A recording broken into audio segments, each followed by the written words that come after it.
mutar para compartilhar a tela.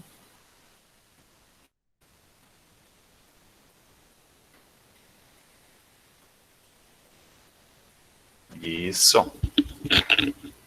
Então, pessoal, vamos fazer primeiro uma revisãozinha, né? O que a gente viu na última aula, né? O que vocês lembram que a gente viu na nossa última aula?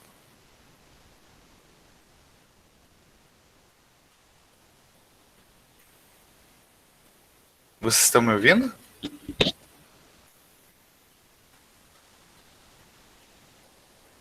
Alô?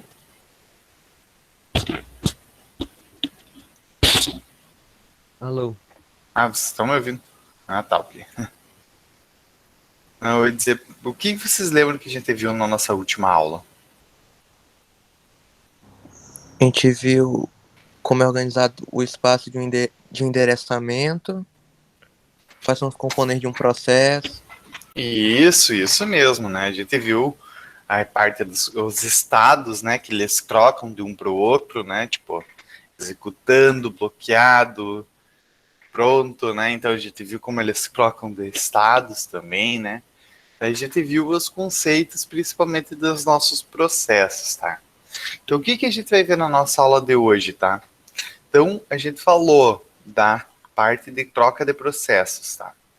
Então, troca de contexto, quer dizer, que é a ideia de que um processo vai sair do processador para entrar outro, né? A gente viu que isso acontece milhares de vezes e acontece em um período muito curto de tempo. Então, por exemplo, o computador, ele executa, por exemplo, imagina assim, nosso computador grande do nosso porte hoje em dia, ele vai estar rodando uns 120 processos simultaneamente, né? Simultaneamente é aspas, né? Porque ele só tem um processador e ele vai trocar. Então, qual desses 120 processos vai usar esse processador? Só que ele vai fazer essa troca tão rápida que a gente pensa que está rodando tudo ao mesmo tempo. Então, só que o que vai funcionar então? Imagina assim, como ele vai dividir tempo entre esses processos todos? Como ele vai organizar qual o processo vai ser executado cada vez? Então ele vai organizar uma fila, né? Essa organização dessa fila a gente vai chamar que é o escalonamento de processos. Então, o processo de determinar quando realizar as trocas de contexto e de como escolher qual o próximo processo que irá utilizar o tempo do processador.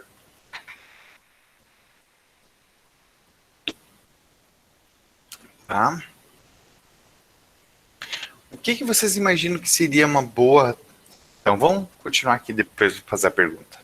Então, o escalonador de processos ele é um módulo do sistema operacional. Vamos lembrar, né, que o sistema operacional, né, ele normalmente a gente chama de que ele fala, é o programa que controla as peças, né, o programa que faz a interface do hardware com os outros programas. Só que o sistema operacional ele não é um programa. O sistema operacional é muitos e muitos e muitos programas diferentes. Ele é um conjunto gigante de programas. Por isso que ele é um sistema operacional e não um programa operacional, né? Ele é formado por muitos, muitos programas diferentes, o sistema operacional. Que é todos esses programas juntos que fazem todas essas funções do sistema operacional. Então, o escalonador de processos é um desses programas. Então, o escalonador de processos é um módulo do sistema operacional, é um programinha que é responsável pela escolha de qual vai ser o próximo processo que vai poder ser utilizado. Então, que vai poder utilizar o processador. Esse escalonador ele vai poder fazer essa escolha, né, de qual é o próximo processo a ser executado de várias formas diferentes. Então, por exemplo, executar de acordo com a ordem de chegada, ou seja, uma fila em que o próximo processo executado é o próximo da fila. Então, várias essas diferentes técnicas de escolher qual que vai ser o próximo processo a usar o processador são as técnicas de escalonamento. Então, vamos pensar aqui um pouquinho, vocês. O que vocês acham que seria uma boa forma de organizar uma fila de processos para usar o processador?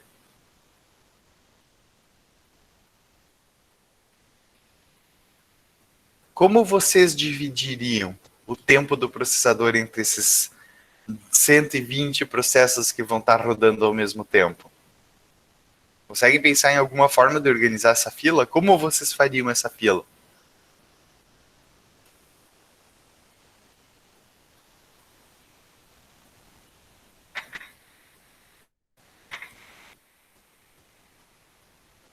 Sem ideia, ó, professor. Como é que vocês organizam uma fila, sei lá, em um banco? Como é que é organizada uma fila num banco? Pelos prioritário, grávida, idosos. Isso. Priorizando, professor, priorizando os processos mais importantes. Isso, olha, exatamente, já pensaram em alguma solução. Priorizar processos mais importantes. E o que acontece com os processos que não são importantes? Ou, por exemplo, as pessoas que não são da fila prioritária num banco? Continuo na fila, só aqui atrás. Isso, executado por ordem de chegada daí, né? Quem entra primeiro tem direito primeiro a ser atendido. Ou seja, a gente vai tirar justamente essas ideias do mundo real, são ideias que a gente pode... Ideias de organização de filas, a gente vai ver aqui. Então, diferentes formas de organizar uma fila. E a gente vai testar essas várias formas que existem no mundo real dentro de um computador. Então, para ver qual é a que melhor se adapta. Então, por exemplo, vocês falaram, olha, organizar a fila por ordem de chegada, né? A primeira ideia que a gente pensa, como a gente organiza uma fila? Ordem de chegada. Quem chega primeiro vai ser atendido primeiro. Essa é a forma mais simples que a gente tem de imaginar uma fila. Daí vocês já foram além e pensaram, opa, mas pode ser que é mais eficiente tu ter uma lista de prioridade, onde os processos mais importantes vão ser atendidos primeiro. E quem sabe isso já seja um pouco melhor. Então, justamente esse tipo de consideração é o que a gente vai aprender agora nessa nossa aula. Quais são os diferentes tipos e como é que o que vai ser as consequências, né, de desempenho da utilização desses tipos de fila. Então esse escalonador, né,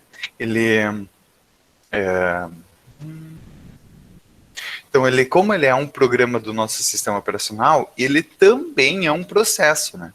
Então imagina assim, esse programa que gerencia a fila, imagina assim, tu tem um programa que controla a fila dos programas que vão ser executados.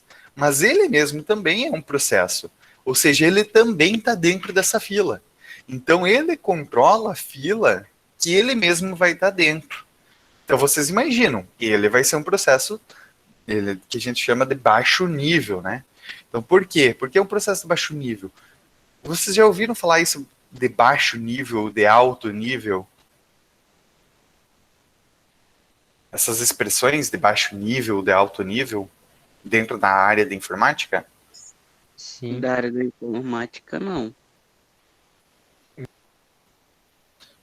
Então, baixo nível, quando a gente fala na área de informática, a gente está falando, quanto mais baixo o nível, mais próximo da máquina, mais próximo das peças, do hardware, né, ou da linguagem do computador. Ou seja, quanto mais baixo o nível, ele está mais próximo da parte das peças, tá? Quanto mais alto o nível, mais próximo ele está das pessoas que vão usar.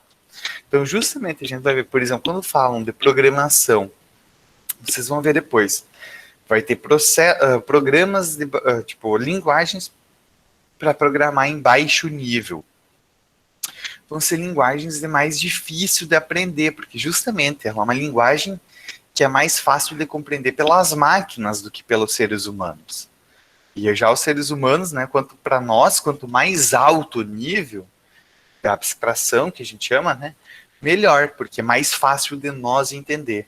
Então, por isso aqui, ó, como ele é algo bem próximo da máquina, pensa, ele é o processo que controla todos os outros processos, ou seja, ele é uma parte fundamental do funcionamento da máquina, né, das peças.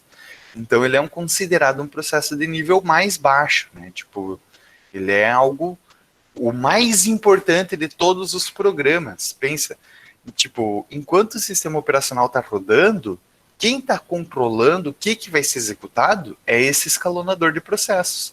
Ele é o processo mais importante que a gente vai ter. Então, ele mesmo, tipo, é o processo que controla a fila e ele mesmo vai estar dentro dessa fila que ele controla. Então, só que, obviamente, né? Então, como ele é o processo mais importante, ele vai ter uma prioridade bem maior, né?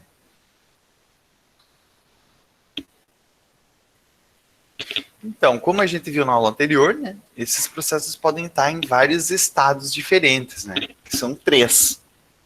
Então, executando, pronto e bloqueado. Esse escalonador de processos, né? Ele vai ser acionado sempre que um determinado processo for encerrado. Lembra que a gente viu na última aula quais são as formas de encerrar um processo? Quais são as diferentes formas que a gente tem de encerrar um processo? Consegue lembrar? Pelo gerenciador? Isso, moleque. Lembra que terminar pelo gerenciador era um término involuntário. Lembra que tinha término voluntário, término involuntário, término de erro, de exceção.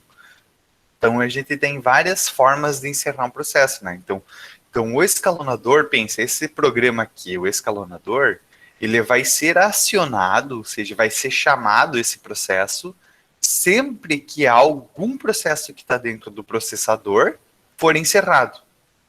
Ou seja, né? Ou quando ele entrar num estado de bloqueado. Imagina assim, eu estou executando um processo lá no meu processador.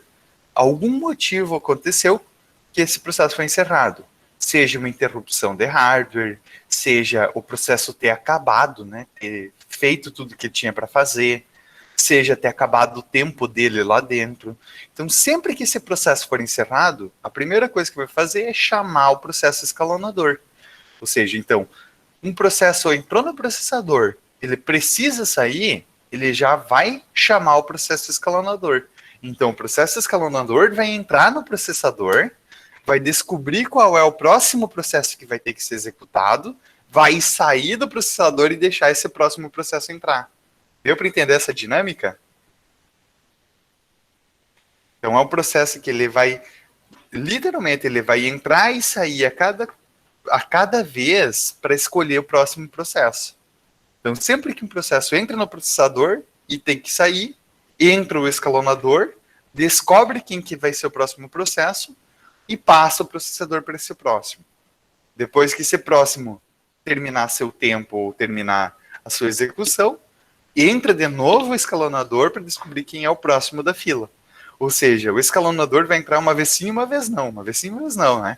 Ele vai ficar alternando o uso do processador para funcionar. Deu para entender?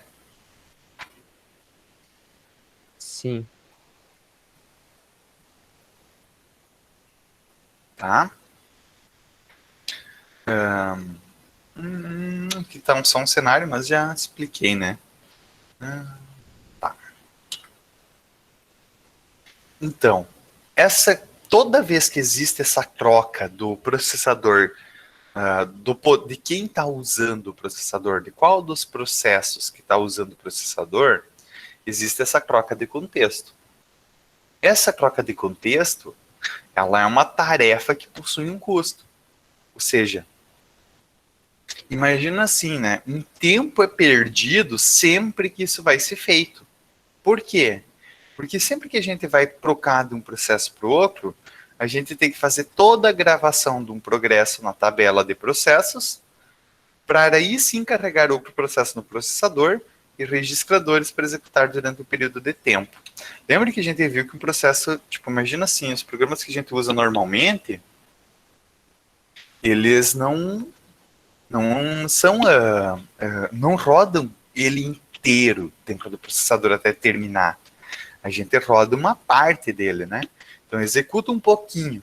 Então imagina assim, ele vai progredir nesse pouquinho de tempo. Só que daí, então, sempre que a gente for trocar, eu vou ter que salvar lá na memória RAM o progresso que eu fiz. Então imagina assim, um exemplo, vamos ver, eu estou assistindo um filme, né? Então, o meu filme foi processado, sei lá, até 1 minuto e 35. Eu assisti até 1 minuto e 35. Processou o filme até 1 minuto e 35. Ele vai sair do nosso processador e vai deixar o programa entrar.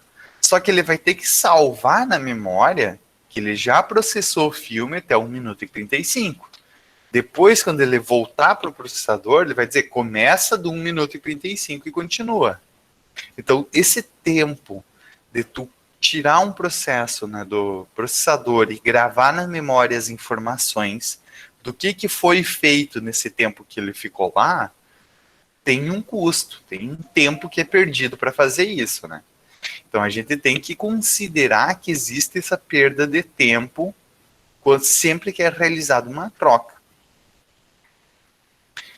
Tá?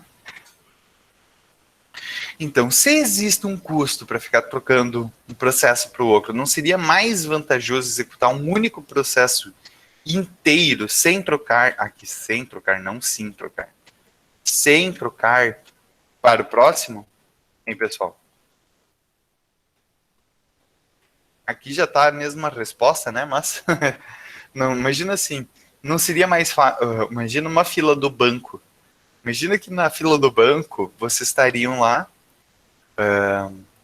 Imagina assim, vocês estão lá, entram no banco, vocês chegam por ordem de chegada, daí vocês vão ser atendidos pelo caixa e o caixa atende vocês só 1 minuto. Ele atende 1 minuto vocês. Depois de 1 minuto ele vai anotar o que ele tinha feito com vocês num papel e vai chamar o próximo e vocês voltam para o final da fila. E ele vai fazer isso até que todo mundo seja atendido completamente. Isso não vai exigir uma perda de tempo para ele ficar anotando cada pessoa que vai lá, o quanto progresso ele fez desse atendimento? Sim. Vai.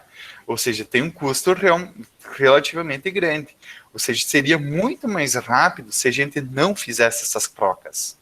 Ou seja, se a gente executasse um processo inteiro de cada vez. Porém, né, isso vai tirar completamente a capacidade do computador de executar mais de um programa simultaneamente. Ou seja, se a gente fosse olhar só pela velocidade, a gente teria que rodar apenas um programa de cada vez. Só que esse não é rodar um programa de cada vez como a gente está acostumado, né?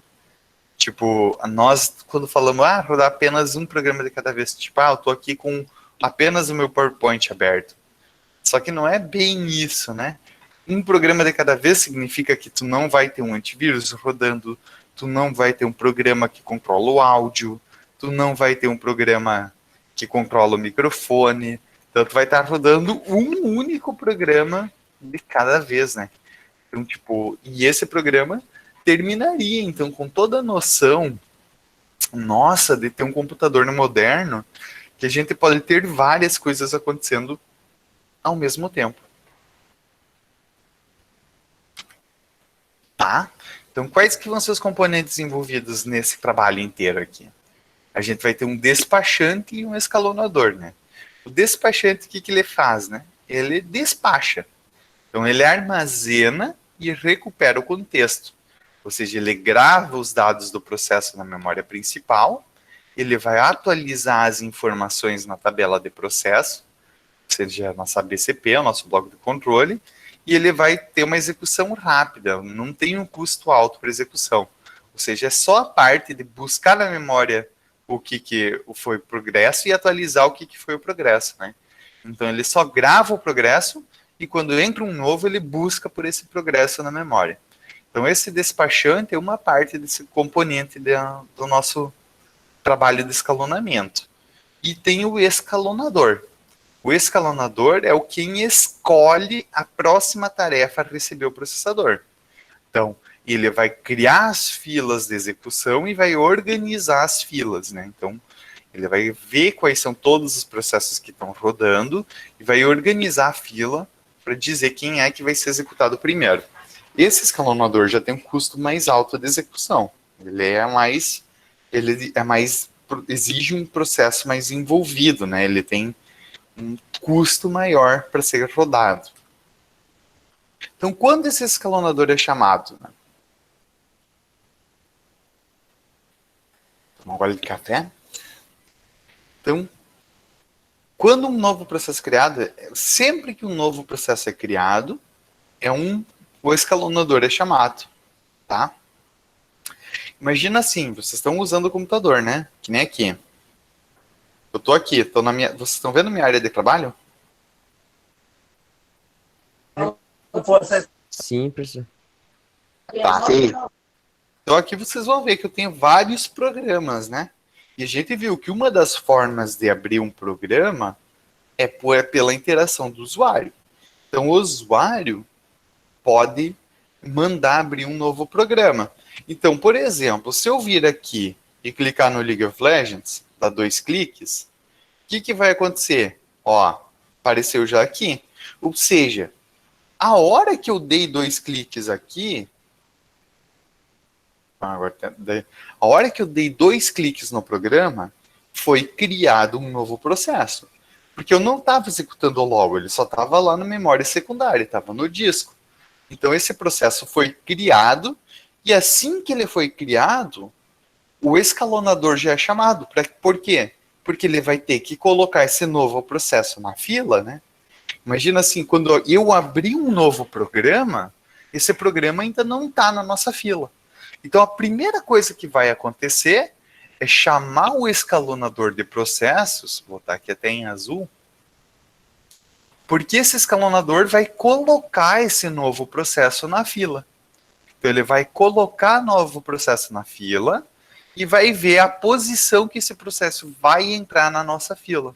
Por exemplo, se ele é uma prioridade alta, se ele é uma prioridade baixa. Então, se ele é uma prioridade alta ou baixa, então ele vai decidir então quando esse nosso novo processo vai ser executado.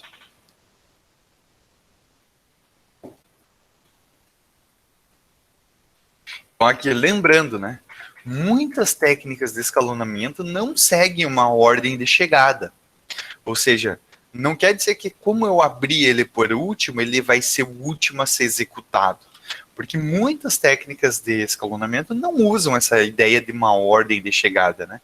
Então, quando um novo processo vai ser criado, vai ter que ser decidido naquela hora em que posição da fila esse novo processo vai ser inserido. Tá? Então, esse novo processo vai ser criado, então vai ser posicionado em algum local da nossa fila. Basicamente isso. Segundo caso. Então, quando o escalonador é chamado, né? Outro caso que o escalonador é chamado. Quando um processo cria outro processo, né? A gente viu também, né? Que nossos programas também podem disparar a criação de novos processos, né? A gente viu que a questão do celular, principalmente, né? Quando tu tá num programa e tu pede para abrir alguma coisa com outro programa. Então, um processo vai disparar a abertura de um novo processo. Então, sempre que um programa criar um novo processo, também o processador vai chamar o escalonador para decidir onde é que vai entrar na fila esse novo processo que foi criado. Então, aqui está o exemplo do Google Chrome no gerenciador de tarefas. Né? Então, ele está com 13 abas abertas, 13 processos, né? Então, sempre que o Google Chrome, por exemplo, cria um novo processo, o programa cria um novo processo, novamente, o escalonador vai ser chamado para decidir em que lugar da fila esse novo processo dele vai ser colocado.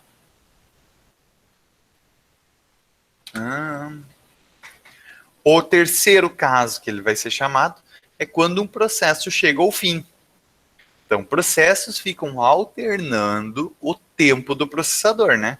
Até que sejam encerrados manualmente ou que cheguem ao fim de sua execução. Então, eles vão usando esse processador durante um tempo. Só que depois eles podem ser encerrados manualmente, né? Por exemplo, eu fechando aqui o programa, posso encerrar esse processo. Ou quando eles chegarem ao fim de sua execução, né? Ou quando eles terminarem naturalmente, fizerem tudo que tem para fazer. Sempre que um processo chegar ao fim, então o escalonador vai ser chamado para ver qual é o próximo processo que está na vez para colocar dentro do processador, né? Ele vai ter que ver qual é o próximo processo que vai ser executado, né? Então, se um terminou, o outro vai ter que entrar no processador, e o escalonador é quem vai saber qual vai ser o próximo que vai entrar. E o quarto caso ainda é quando um processo vai para o estado de bloqueado, né? Então, um processo ele pode estar usando o processador e durante essa execução ele vai precisar perceber que ele precisa de uma operação de entrada e saída, né? Ou seja, uma operação de entrada e saída, uma operação que envolva uma ação do usuário, né? Uma ação da pessoa que mexe no computador. E ele não pode continuar esse trabalho enquanto essa pessoa não fizesse a entrada desse valor. Ou seja, ele entra num estado de bloqueado, ele não precisa mais ficar processando no processador, porque ele tem que esperar a pessoa digitar alguma coisa ou fazer alguma coisa, né? Ele fica bloqueado. Então, quando ele entra num estado de bloqueado, ele pode parar de usar o processador, dar o lugar no processador para outro processo. Então, nesse caso, novamente, então uma troca de contexto vai ser necessária. Então, o escalonador vai entrar no processador, vai ver qual é o próximo processo que está na fila, num estado de pronto, para assumir o lugar. Tá? Até aqui, pessoal, deu para entender mais ou menos? Hein, pessoal? Sim, professor. Ele é literalmente, né, uma forma da gente organizar as nossas filas do computador. Então, as filas das coisas que vão ser executadas, que vão rodar. Então, a gente tem dois principais tipos de escalonadores, tá? Que é o escalonador preemptivo e o não preemptivo. Vocês sabem o que significa essa palavra, preemptivo?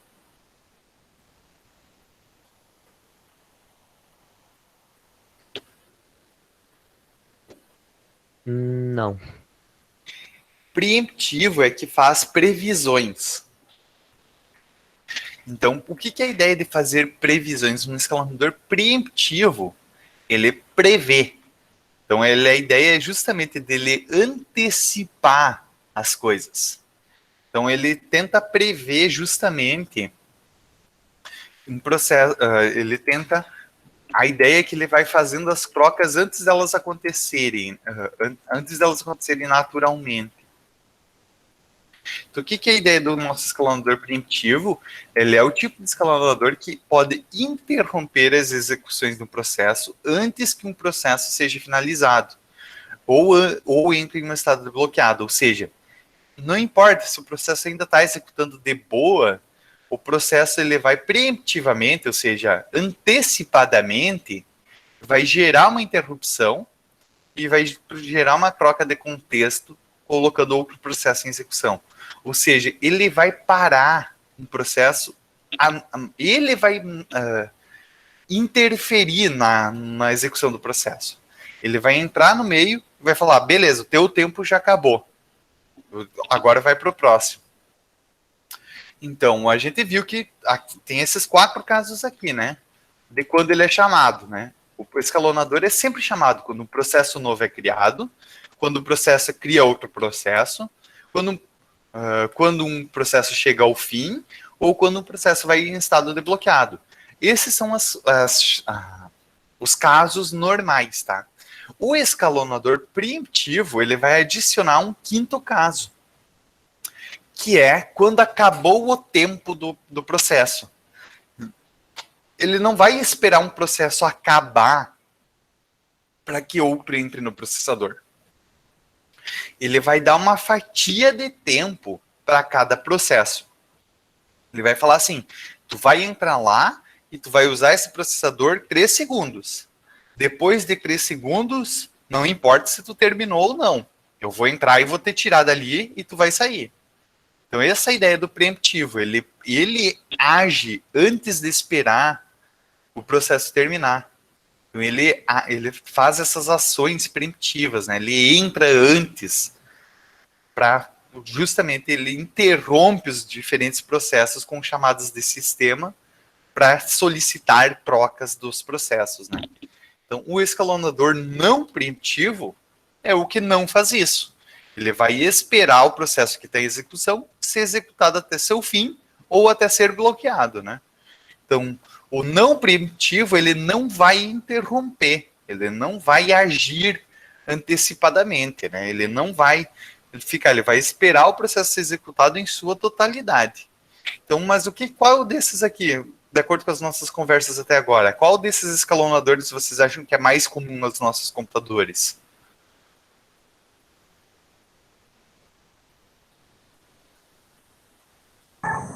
O não preemptivo. Não, é justamente o preemptivo. Porque lembra que eu falei que, olha, os nossos computadores, justamente o que eles fazem? É fazer várias e várias trocas entre os processos bem rápido, para dar para nós essa ilusão de que está sendo executado tudo ao mesmo tempo.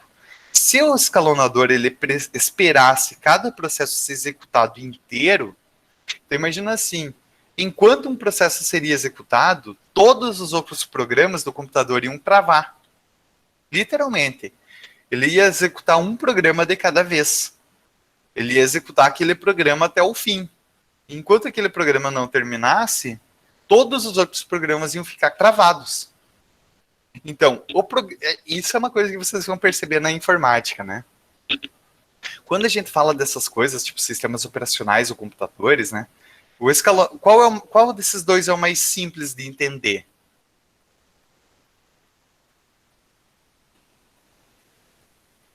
O não Exatamente. Normalmente, assim, o mais simples de entender é o menos eficiente e é o que não é usado. Então, tipo, porque justamente o computador é algo bem complexo, né? E normalmente as respostas mais simples, né? Elas não são boas o suficiente. Então, justamente os primeiros computadores que foram criados lá na década de 60 usavam isso daqui, escalonadores não preemptivos. Mas isso, pensa, eram os computadores de, 80 anos atrás, né? 80 anos atrás, ou 70 anos atrás. E esses computadores usavam esse tipo de escalonador. Justamente hoje, para nós, é absurdo nós pensar num computador que a gente não possa estar fazendo 1 milhão de coisas ao mesmo tempo. Então, por mais que esse escalonador preemptivo seja mais difícil de entender e mais complexo, justamente porque ele vai fazer constantemente essa interrupção, ele vai interromper a cada tantos segundos, não é nem segundos, a cada tantos milissegundos, o processo que está sendo executado para trocar por outro, né? É bem mais difícil de entender, só que justamente, sem ser feito isso, os nossos computadores, como existem hoje em dia, não funcionariam. Então, os nossos computadores hoje em dia, a grande maioria, são preemptivos. Isso quer dizer que esses escalonadores não preemptivos não são usados? Não, não quer dizer. Só que eles vão ser usados em casos de máquinas mais simples. Imagina assim, hoje em dia a gente não tem computadores em tudo que é eletrodoméstico. Hoje em dia tem até geladeira sendo vendida com computador, né? Tipo, embutido nos seus painéis, né? Então, por exemplo, se tu tem uma geladeira moderna, daquelas caríssimas, né? Ela vem até com um computadorzinho na frente, na porta, tipo um celular com touchscreen. Então, ela só vai executar um programa. Então, ela não vai ter... tu não vai poder instalar aplicativo naquela geladeira. Então, quem sabe para ela, algo mais simples funcione. Então, para um eletrodoméstico, para um sistema de alarme. Então, para coisas que são computadores, né, que a gente chama de computadores... computadores mais... a parte da computação ubíqua, né? Então, por exemplo, de processadores mais simples, de sistemas mais simples, que estão em outros componentes, em outras peças, né? Isso daqui pode ser útil ainda. Mas os nossos computadores que a gente conhece, que nós usamos, computadores e smartphones, a gente usa os escalonadores preemptivos. Tá? Então, até agora a gente falou do que são os escalonadores, né? E quais que são as razões que disparam a chamada do processo escalonador, né? E então os dois diferentes tipos de escalonadores, preemptivos e não preemptivos. Então agora o que a gente vai ver? Quais são as técnicas que são usadas para fazer essas escolhas, né? Então como vai ser organizado essas filas? Então essas filas vão ser organizadas por técnicas e essas técnicas a gente vai chamar de algoritmos de escalonamento. Algoritmos agora vocês já estão entendendo de tudo, né? Já manjam bem. Já estão estudando bastante, né? Então, a gente vai ver quais são os algoritmos que gerenciam essa organização dessas filas, tá? Então, vai ser a descrição de passos, né, que são feitos para organizar essa fila. Então, como é que vai ser feita essa escolha de qual técnica vai ser usada? Então, vai ter uma série de fatores. Opa, desculpa. Vai ter uma série de fatores que definem qual vai ser a vantagem e desvantagem de diferente técnica de organização da fila. Então, diferentes tipos de sistema vai ter diferentes necessidades. Então, dessa forma, os algoritmos vão ser diferentes. A gente vai ver alguns desses algoritmos para alguns tipos de computadores, tá? A gente tem os sistemas de processamento em lote. Esses sistemas de processamento em lote são tipos de computadores bem antigões, tá? É justamente que nem eu falei. São aqueles computadores lá da década de 60, 70, que eles eram os primeiros computadores a serem criados. Mas por que a gente vai ver eles? Justamente porque eles têm os algoritmos mais simples da gente entender. Então é uma boa introdução para explicar como funcionam essas organizações de fila.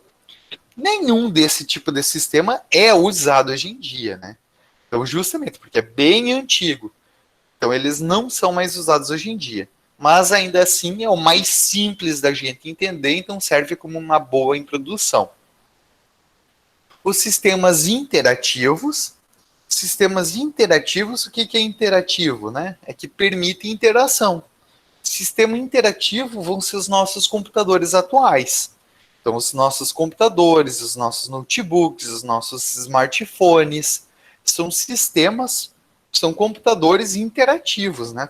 Computadores que a gente pode interagir com esse computador. Esses computadores antigos, não existia como uma pessoa interagir com o computador. Vocês já viram uma foto de um computador antigo? Sim. Que ele eram umas máquinas gigantescas que ocupavam prédios inteiros, né? Sim, era um gigante para apenas uma tela, né, bem pequenininha. Opa, esses aqui são os mainframe modernos. Aqui, ó. Os primeiros mainframe, né? Então, como funcionavam. A mainframe da IBM comemora 50 anos. Não é nem ainda os mais velhos. Olha aqui.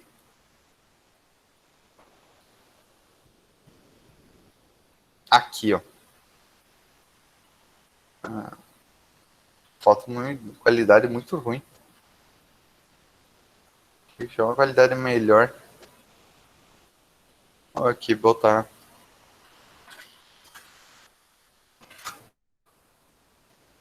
Vou ver se eu acho uma foto maiorzinha. Aqui.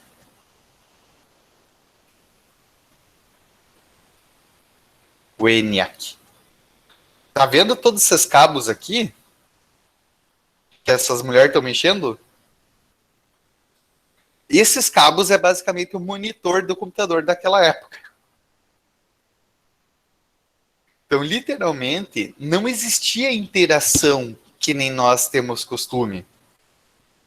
Então, o computador, né, por exemplo, a programação dele era feita por um cartão perfurado. Deixa eu ver se eu acho que tem uma foto aqui. Cartões perfurados.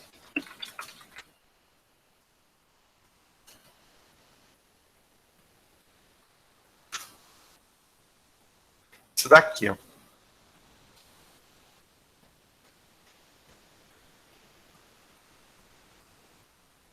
Então, o que acontecia? Tinha essas máquinas para perfurar uns cartões, né?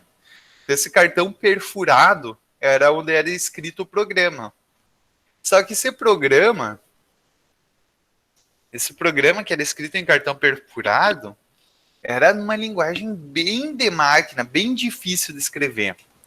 Então, o que que faziam? Eles tinham esses computadores gigantescos aqui e não tinha monitor no computador, não existia tela no computador. Então, o que que eles faziam? Eles só configuravam esses cabos, eles tiravam esses cabos, tá vendo que é várias entradas aqui. Eles iam mudando esses cabos de uma posição para outra para configurar as entradas, né? Então, eles iam literalmente plugando e desplugando esses cabos em várias dessas posições diferentes para garantir que o computador ia fazer o que eles queriam fazer. Eles colocavam esse cartão perfurado em uma entrada, ligavam o computador, ele ficava uns 2 dias fazendo aquele programa e saía um outro cartão perfurado na saída, que depois ia ser lido. Ou seja, uma vez que tu ligava o computador, não tinha como mexer nele. Ele só fazia o que estava na leitura do cartão perfurado e entregava o resultado na saída. Então, esses primeiros computadores, eles só rodavam um único programa e não tinha como mexer no computador enquanto ele rodava esse programa. Então, pra trocar de programa, eles trocavam de cartão furado? Exatamente. O trocando. cartão furado era o código-fonte, né? Então, ele literalmente tinha que colocar o código-fonte do próximo programa que ia ser executado. Então, manualmente isso era feito, ou seja, um programa parava de rodar, tu tinha que manualmente colocar o código-fonte do próximo programa que tu ia querer executar. Então, tu, como pessoa, teria que ir lá colocar o código-fonte para ele rodar. Então, não existia. Eles só rodavam um programa de cada vez. E não existia nenhuma troca, né? Então, isso daqui é a ideia, né? Tipo, isso daqui, claro, esse é o primeiro computador, né? Então, tu pegar aqui os computadores antigos, né? Os mainframes antigos. Agora, se tu pegar já nessa geração aqui, fotos mais pequenas, bem pequenininhas as fotos. Aqui, ó, essa geração aqui, que é mais adiante já, vocês vão ver que já é mais eficiente, mais organizadinho. Isso daqui já vão ser os nossos sistemas de processamento em lote. Ao invés de mandar um único programa executado de cada vez, né, com os cartões perfurados, né, então eles vão ter máquinas aqui, justamente, que permitem botar lotes de programas. Então, ao invés de botar o código-fonte de um único programa de cada vez, eles botavam tipo uns 20, 30 cartão perfurado de uma única vez. Ou seja, eles botavam um lote de programas que eles queriam executar.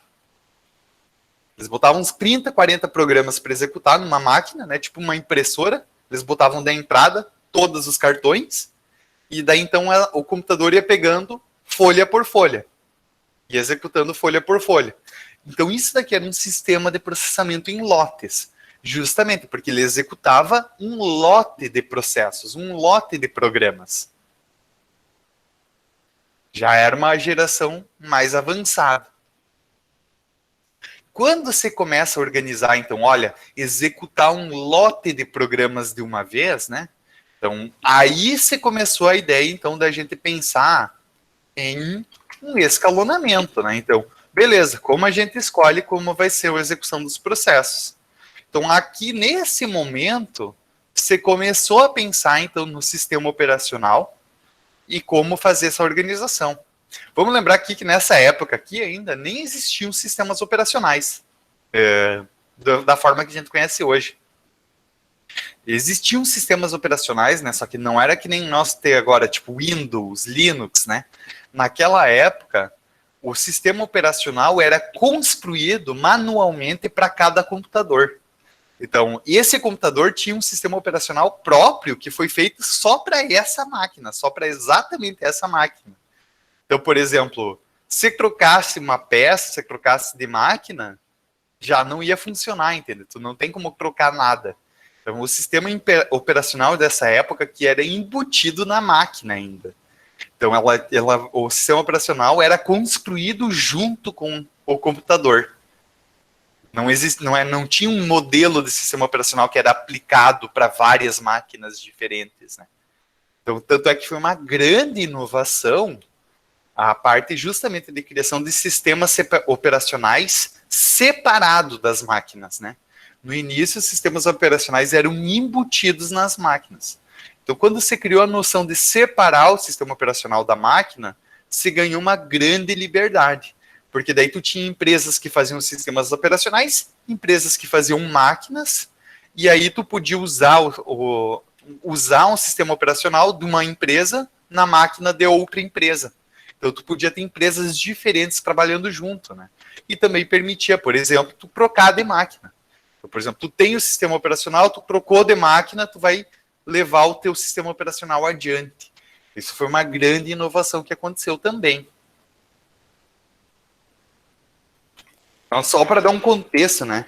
Então, quando a gente vai ver a parte de sistema de processamento em lote, a gente vai estar falando desses computadores antigos aí.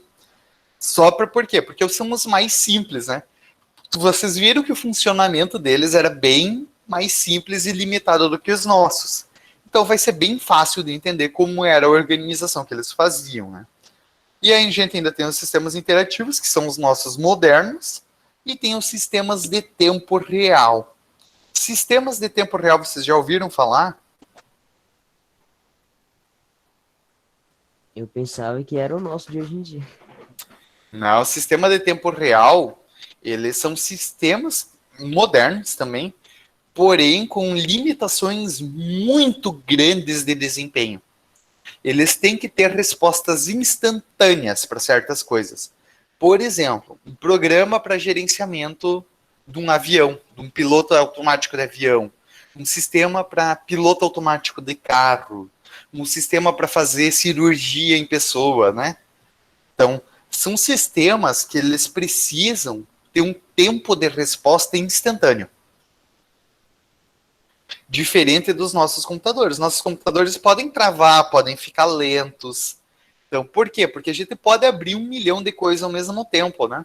A gente pode abrir o quanto de coisa a gente quiser. Um sistema de tempo real é algo que justamente é um programa para algo que tem que funcionar de maneira instantânea. Isso é bastante utilizado, por exemplo, em coisas de exército também, sabe? Sistema de mira de míssil, sistema de defesa contra antimíssil, então sistema de controle de foguete. Então, todos esses sistemas que vão nessas coisas que tem que ser uma resposta instantânea, que não pode ter falha nenhuma. Então, isso é sistema de tempo real. Então, justamente os computadores e sistemas operacionais, para esse tipo de sistema, não vão ser Windows e coisa que a gente vê está acostumado. Eles vão construir algo específico para cada situação. Então, um avião, o controle lá de um avião, por exemplo, sei lá.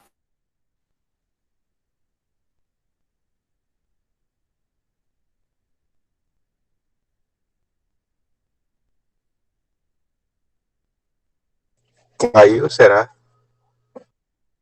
O bobalhão do professor, em vez de atualizar, fechou o programa.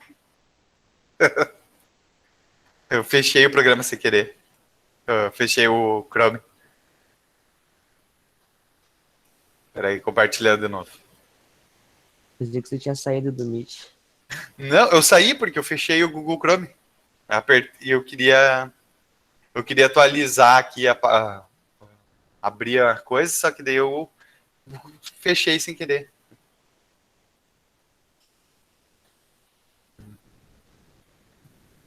Eu queria procurar aqui. Então, por exemplo,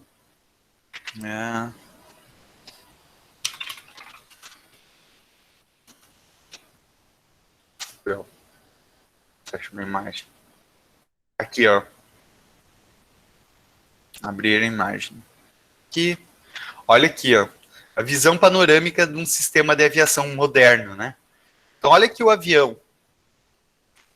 Pensa assim, todos esses painéis, tudo isso daqui são sistemas de computação. Só que vocês não vão ver um Windows rodando aqui, um Linux rodando aqui. Por quê? Porque isso não é um sistema interativo comum, né? Isso aqui é um sistema de tempo real. Isso daqui é um sistema que ele tem que ser construído especificamente para um propósito. Tipo, ele todo é feito para garantir que não vai falhar que não vai ter erros e que a resposta vai ser o mais rápido possível. Então, vocês olhar um avião moderno, ele é quase só controlado por computador. Eu tenho uns amigos meus, uns 2 amigos meus, que são pilotos de avião. Eles falaram que, basicamente, os aviões de hoje em dia se dirigem sozinho, né? Que a 90% do tempo, o papel do piloto não é mais pilotar o avião, é acompanhar a situação dos computadores, né? Ele simplesmente vai observando todas as informações dentro dos computadores e verificando se está tudo certo. Ele vai olhando, olha, a velocidade se está certo, se a altura está correta, se a trajetória está certa. Então ele vai basicamente acompanhando o processo. Mas na grande maioria das vezes, o avião ele fica em piloto automático, porque ele vai seguindo em linha reta, e então a 90% do tempo ele fica em piloto automático. Então o piloto ele não interage muito, ele mais acompanha os nossos sistemas, né? Então isso daqui é um exemplo de sistema de tempo real. Ele vai ter necessidades bem diferentes. Então, como é que é o nosso sistema de processamento em batch, né? Então, a ideia é justamente de múltiplos processos são iniciados simultaneamente, ou seja, em um lote, né? Então, era como os primeiros computadores faziam. Então, é justamente a explicação que eu já dei, né? Então, qual que é a primeira forma de organização? A primeira forma de organização que a gente vai ter é a chamada FIFO. Tá? A organização FIFO é nada mais do que ordem de chegada. Então, a organização FIFO é literalmente a organização mais simples que a gente tem de organizar uma fila. Organizar uma fila pela ordem de chegada. FIFO é um nome em inglês, a abreviação em inglês que vocês vão ver bastante. É first in, first out. Ou seja, o primeiro a chegar é o primeiro a sair. Ou seja, ordem de chegada.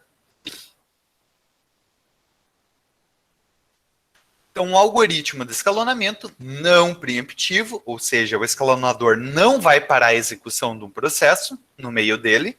O escalonador só vai ser chamado quando o processo encerrar naturalmente. Tá? Os processos vão ser executados na CPU seguindo a ordem de chegada. Então, ele é um dos algoritmos mais simples de entender e de programar. Então, provavelmente, agora vocês estão aprendendo algoritmos, né? É bem provável que uma hora do curso vocês vão ter que aprender como vai ter um programa que vocês vão ter que implementar uma fila de alguma coisa. Então, o FIFO, né, a ordem de chegada, é a forma mais simples da gente programar uma fila. Ali, gente, literalmente, vocês já aprenderam em que parte de programas de algoritmos que vocês estão?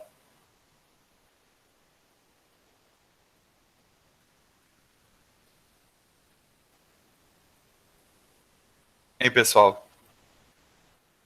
Ainda é bem um básico, professor. Vocês não chegaram a ver vetor ainda, né?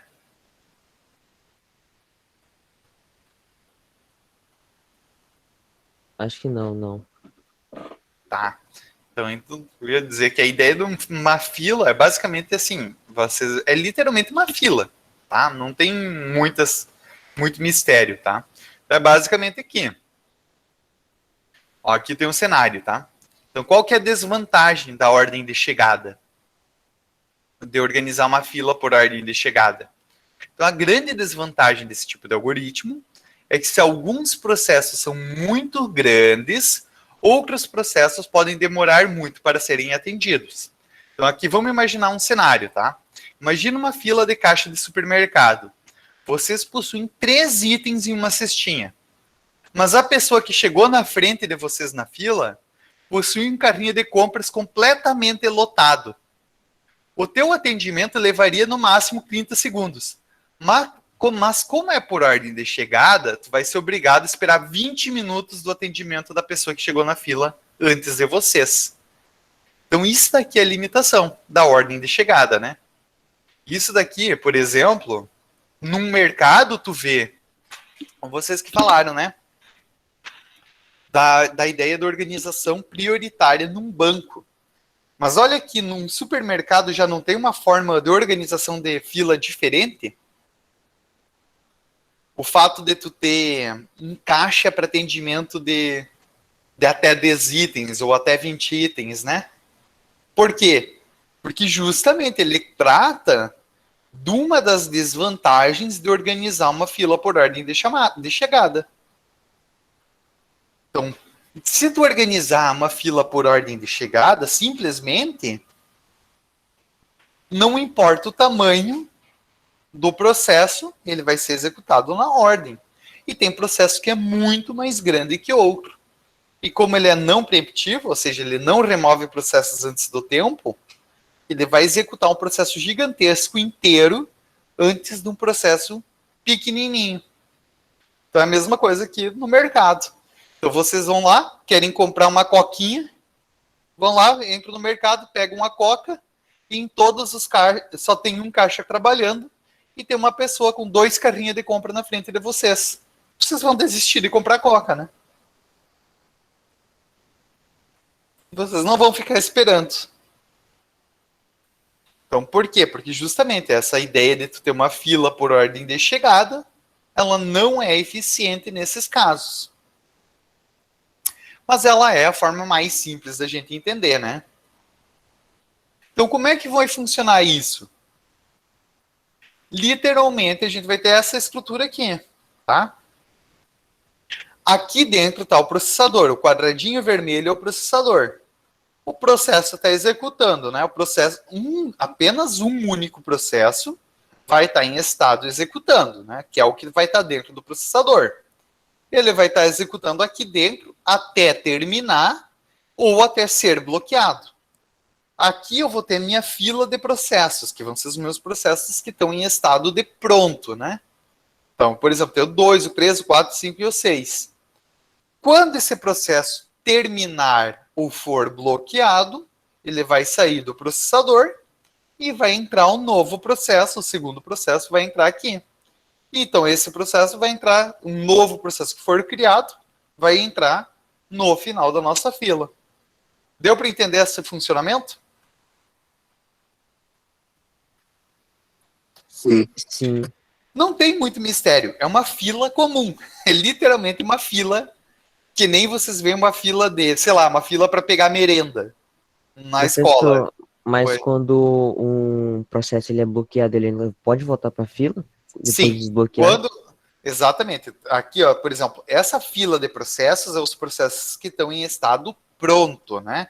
Quando um processo é bloqueado, ele vai para uma outra área, né? Que é a parte bloqueado. Bloqueado quer dizer que ele está esperando uma entrada ou saída, né?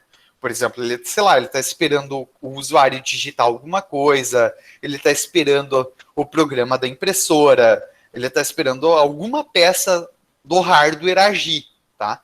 Então ele não está usando mais o processador, ele está esperando outra peça do hardware agir. Quando terminar o bloqueio dele, ou seja, quando a outra peça, por exemplo, imagina assim, vocês vão estar lá no computador e ele, sei lá, tu pediu para o usuário digitar alguma coisa. Se tu está esperando o usuário digitar alguma coisa, tu não está usando o processador, tu está esperando o usuário digitar.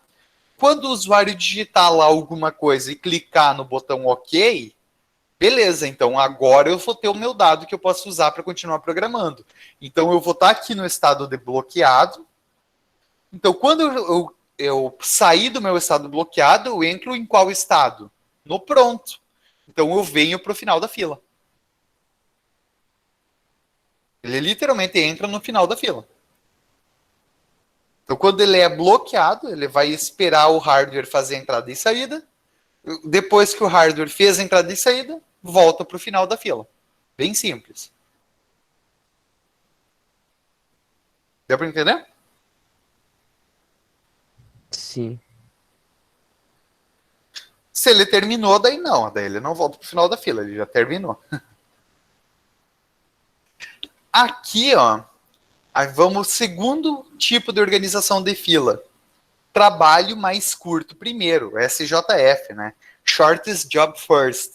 O trabalho mais curto primeiro, ou seja, ao invés da gente organizar a nossa fila por ordem de chegada, a gente vai sempre executar o processo mais curto, mais pequenininho, primeiro. De onde é que foi tirado esse tipo de trabalho? De fila de supermercado. De tu ter um caixa rápido, né? Um caixa de atendimento para pessoas com poucos itens. É a mesma ideia de uma fila de supermercado.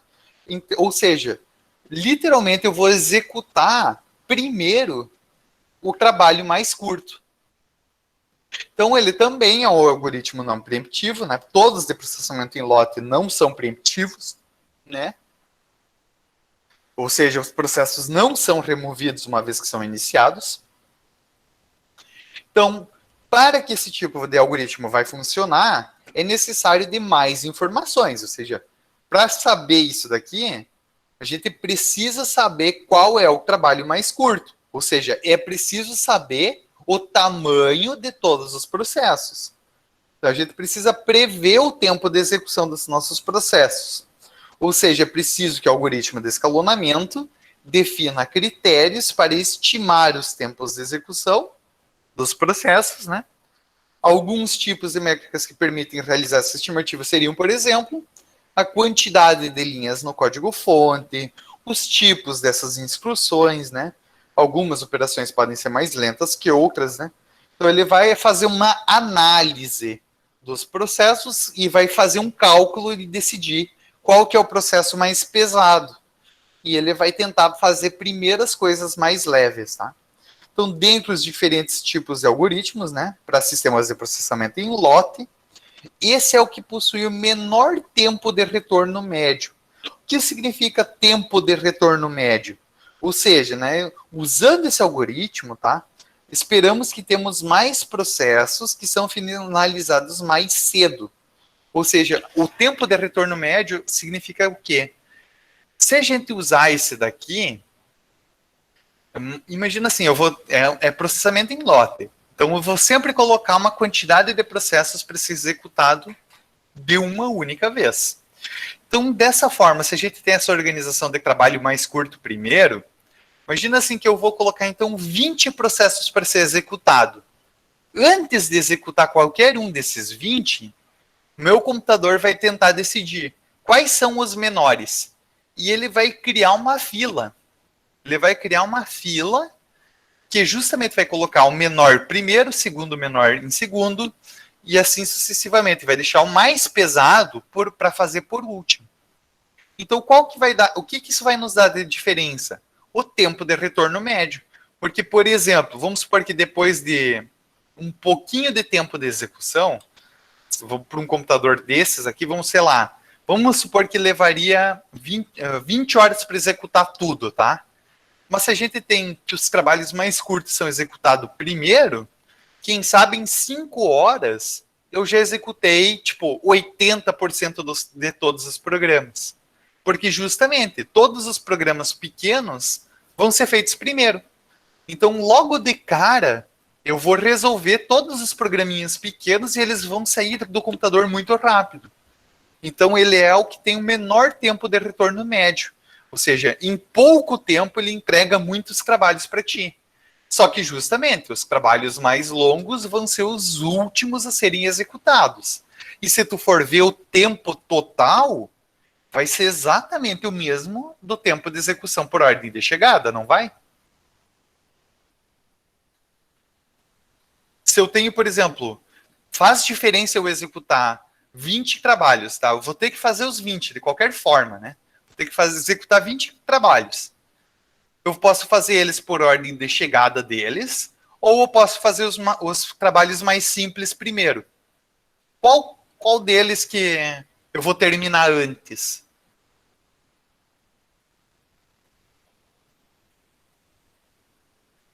Com qual forma eu vou... Oi? O primeiro que o senhor começou? Não, é difícil tentar explicar porque tem muitos termos que batem, tá? Vamos pensar assim, imagina que vocês têm 20 trabalhos escolares para fazer. Agora, né? Vamos supor que tem 20 trabalhos escolares para fazer. Então vocês têm duas alternativas. Vocês vão fazer esses 20 trabalhos escolares por ordem de chegada, ou seja, vocês vão fazer na ordem que os professores mandaram para vocês e vão executar esses 20 trabalhos. Ou vocês vão escolher, então, olhar primeiro para esses 20 trabalhos escolares, vão ver quais são os mais fáceis e simples de fazer e vão fazer esses trabalhos primeiro. Usando essas duas formas diferentes, qual delas vai fazer vocês terminar os 20 trabalhos inteiros antes?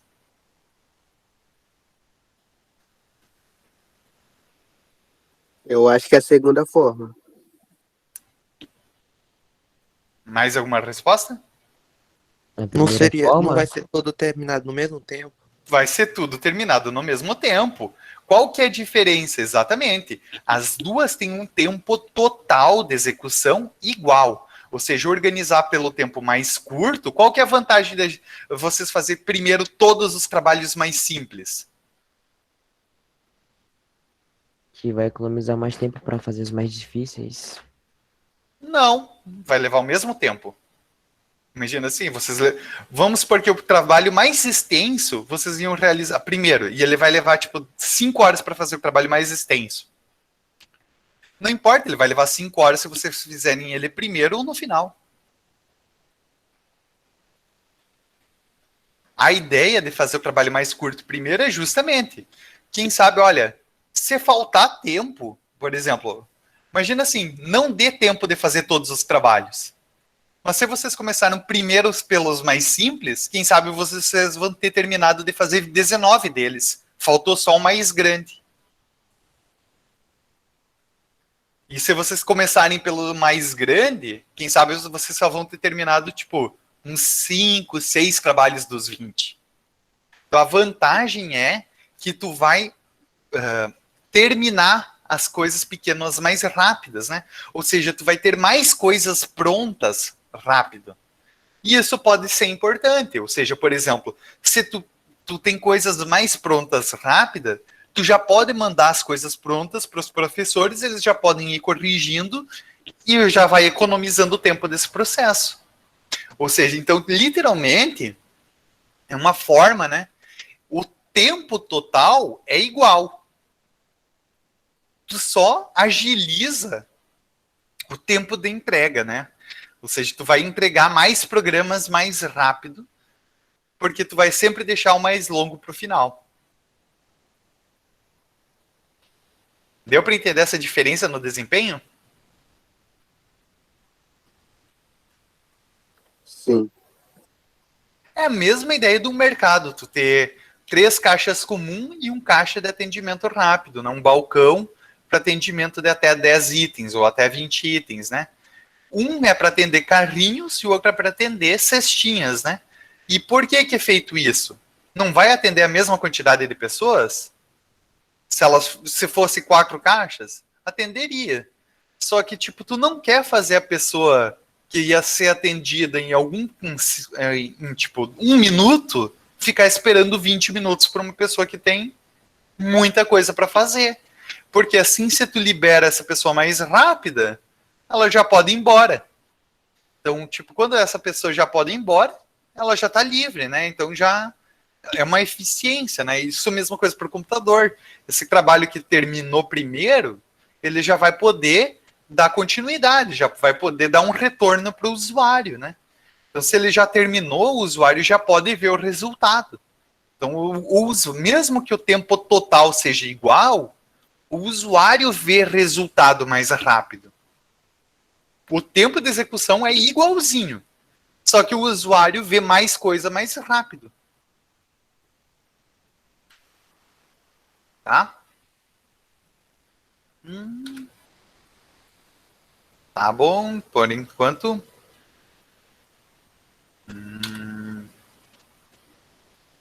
Tá. Eu já expliquei essas coisas. Então, qual que é a desvantagem dele, tá? A desvantagem desse tipo de organização, por exemplo, ele é mais, ele é melhor, tem um desempenho melhor do que a fila por ordem de chegada. Porém, a desvantagem dele é que a gente tem que conhecer previamente o tamanho dos nossos processos. Isso nem sempre é possível ou fácil de realizar.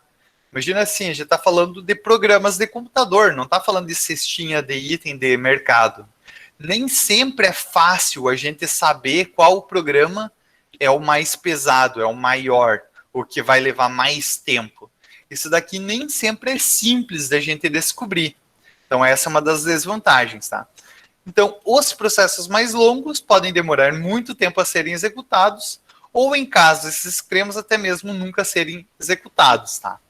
Então, por exemplo, isso daqui, imagina... Só que isso daqui é o caso, né? Imagina de uma fila de mercado, tá? Imagina que se na fila de mercado tivesse só a prioridade sempre o trabalho mais curto primeiro, tá? Imagina se tivesse uma fila só no mercado. E a gente organizasse o mercado pelo trabalho mais curto primeiro. Então, esse mercado, ele vai ter literalmente, então, assim, não vai ser ordem de chegada. Quem tiver menos item na cestinha, vai ser atendido primeiro, independente da ordem de chegada. Então, vocês vão lá, compram um carrinho lá com 30 coisinhas, com 30 itens dentro desse carrinho. Se chegou uma pessoa depois de vocês que tem 20, ela vai passar na frente de vocês na fila. Então, vocês vão continuar esperando. Se chegar depois mais uma pessoa com 5 itens na cestinha, vai passar na frente de vocês. Ou seja, se vocês têm um processo mais longo, pode demorar muito tempo para ser executado, ou se a gente está permitindo executar novos processos, né, os novos processos irem entrando na nossa fila, um processo grande pode nunca chegar a ser executado. Porque lembra que a gente pode ir colocando novos programas para ir sendo executado. E ele vai organizando essa fila, sempre colocando o trabalho mais curto primeiro. Então, um processo que é muito grande ou pesado, ele pode nunca chegar na vez. Deu para entender? Sim. Essa seria a desvantagem dele. Tá? E por fim, tá? Daí já vem o algoritmo mais moderno, tá? Que é o último algoritmo lá de sistema de processamento em lote. Que é justamente, então, que é o sistema de tempo restante mais curto em seguida. Então, o que? Tempo restante mais curto em seguida. Ele é uma variação do tempo mais curto primeiro. Só que ao invés de fazer o trabalho mais curto primeiro, ele vai dar fatias de tempo. Por quê? Ele já é preemptivo. Ou seja, o escalonador já vai tirar um processo de execução. Ele não vai deixar o processo ser executado inteiro. Então, o que vai significar isso, né?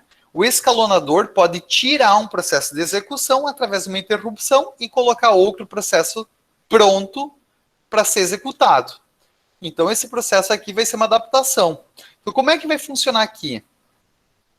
Então, qual que é a ideia? Ele vai ser justamente aqui, tem um exemplo inteiro de um supermercado. Também, um supermercado lá que só vai ter um caixa atendendo. Só vai ter um caixa atendendo nesse supermercado. Todas as pessoas entram nessa mesma fila, tá? Só que ao invés de organizar por tempo mais curto primeiro, trabalho mais curto primeiro, ou por ordem de chegada, então ele vai começar a ideia, né, por tempo mais curto em seguida. Então como é que vai funcionar isso? Então, vocês vão chegar no mercado e lá já tinha um cliente dentro, tá? Então esse cliente está com 2 carrinhos de compra lotados e ele já está sendo atendido no caixa. Em um trabalho mais curto primeiro, né? Quem tem menos itens tem prioridade na fila. Porém, por não ser preemptivo, né? Aquelas lá, se tem uma pessoa com 2 carrinhos de compra, ele já está sendo executado e como não é preemptivo, ele vai executar até o fim. Ou seja, tu vai ter que esperar 2 horas até o cara ser atendido. Já nesse algoritmo aqui, do tempo restante mais curto em seguida, não vai acontecer. Porque o algoritmo é preemptivo. Ou seja, mesmo que o cara tá lá com 2 carrinhos de compra inteiro, ele vai ter um tempo limite de execução. Então, o cara que está com 2 carrinhos de compra inteiro lá no mercado, ele vai ser atendido pelo atendente 5 minutos. Em 5 minutos ele vai passar a quantidade de itens que der para passar. Ele vai anotar então os itens que passou, vai colocar os itens lá numa cestinha, vai salvar no programa esse progresso, vai ver que tem na fila pessoas com menos coisa, que vão levar menos tempo, e vai tirar o cara que está com dois carrinhos de mercado da fila, vai mandar para o final. Então ele vai mandar o cara de volta para o final e vai te atender. Ou seja, ele vai executar uma parcela de tempo só. Então é como ele vai dar um tempo limite, né? Então, olha, vai ser o tempo restante vai ser o tempo mais curto sempre em prioridade, e tem um tempo máximo de ter processador de 5 minutos. Então, ele literalmente vai, primeiro, levou mais que 5 minutos para terminar, vai salvar e vai chamar o próximo. Levou mais que 5 minutos para terminar, vai salvar e vai chamar o próximo. Deu para entender? Sim. Tá? Então, qual que é a vantagem desse tipo, tá? Imagina assim, esse tipo de programa, qual que é a vantagem dele?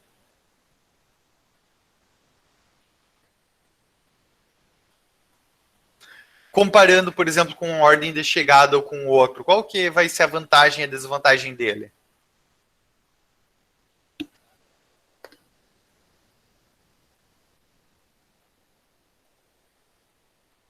A desvantagem é que quanto mais programas pequenos for entrando, menos vai executando os grandes.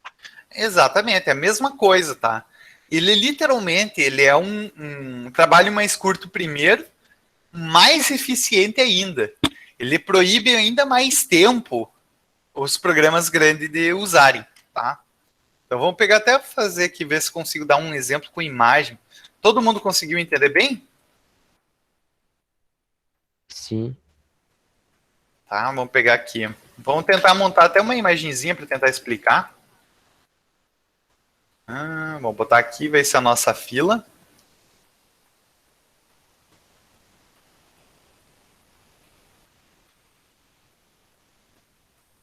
Aqui o processador.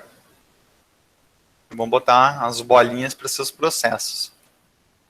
Tá? Vamos supor que eu tenho aqui um processo. Vamos supor que caixa de mercado mesmo, né? Vamos supor que eu tenho aqui 45 itens. Tá?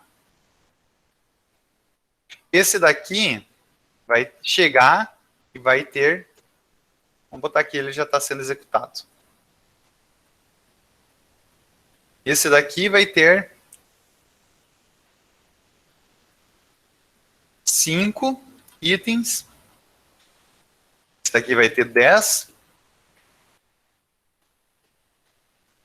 Esse daqui vai ter 15. Tá? Itens de caixa, de mercado. O que vai acontecer? Ou seja, esse daqui foi o que chegou primeiro. Esses aqui nem tinham entrado ainda na fila, tá? Ele estava executando esse daqui já. Ele estava executando. Vamos supor que então, o que aconteça? Ele estava executando esse daqui. Vamos supor que cada 5 itens leva 5 minutos para executar. Então ele vai olhar. 5 minutos de processador. Eu vou conseguir atender quantos itens? 5. Então eu vou salvar o progresso. Então tem mais 40 aqui. Vou colocar ele no final da fila. Por quê? Porque é o trabalho mais curto primeiro. Então ele ainda tem o trabalho maior. Então ele vai ir para esse daqui. Para esse processo aqui. 5 itens. 5 minutos ele vai atender os 5 inteiros, né? Então ela vai ficar com 0 itens, ou seja, vai ser encerrado. Esse processo vai para fora. Ele vem para cá. Vem esse daqui. Beleza, 10 itens.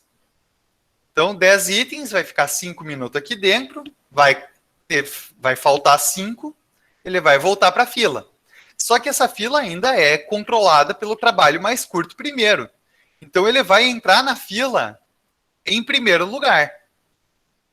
Porque ele quer atender primeiro os mais curtos. Então, vai entrar aqui dentro, 0, vai para fora.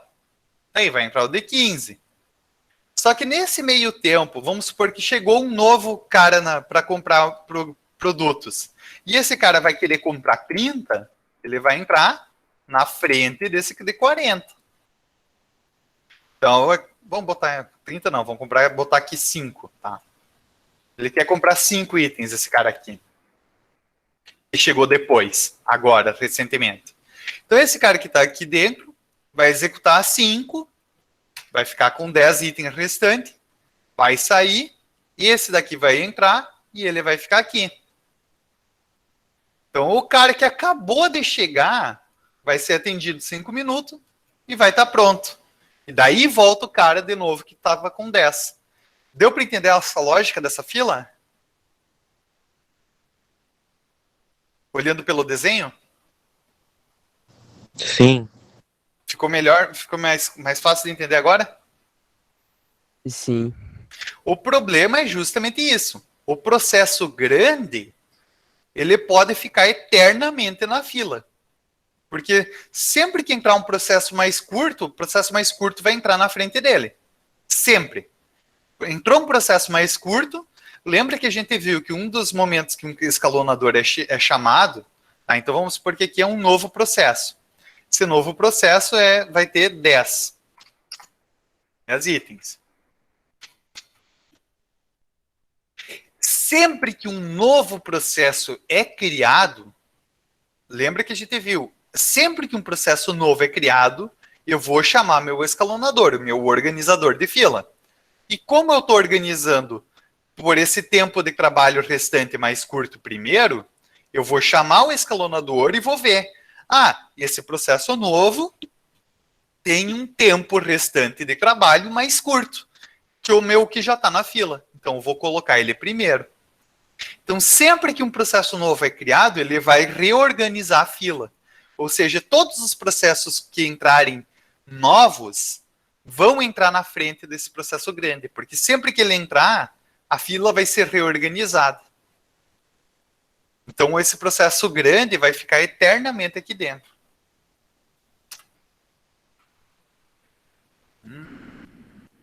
E, basicamente, então, para os sistemas de processamento em lote, a gente viu isso daqui. Então, a gente tem um resuminho, né? Então, o que é o escalonamento de processos, né?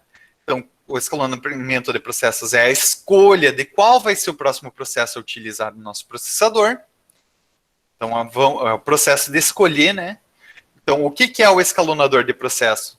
Ele é um processo do sistema operacional responsável por realizar essa escolha e organizar a fila, né?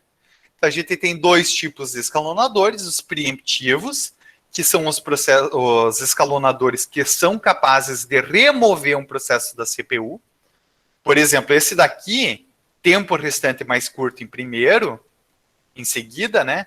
Ele é preemptivo. Ele está tirando processos do processador antes deles terminarem naturalmente. Então, dos algoritmos que a gente viu hoje, só esse último é preemptivo. Os outros 2 não. Os outros 2, uma vez que ele vai para o estado de executando, ele vai ficar no CPU até ser terminado ou até ele requisitar uma operação de entrada e saída e ser bloqueado. Então, os 2 primeiros que a gente viu, o trabalho mais curto primeiro e a ordem de chegada, são não preemptivos. Só esse último aqui é preemptivo, porque ele já está falando de execução por períodos de tempo. E a gente viu os principais algoritmos de escalonamento para um sistema baseado em lote, tá? Então, para a aula de hoje seria isso, tá, pessoal? Deu para entender certinho? Tem alguma dúvida? Ficou alguma dúvida ainda? Conseguiram entender o que foi falado na aula?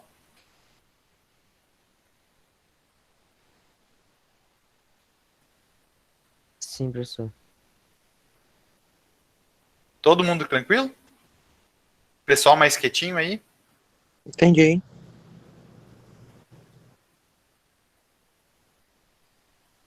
Bom, então, pessoal, para a nossa aula de hoje é isso. Eu vou parar aqui de gravar já.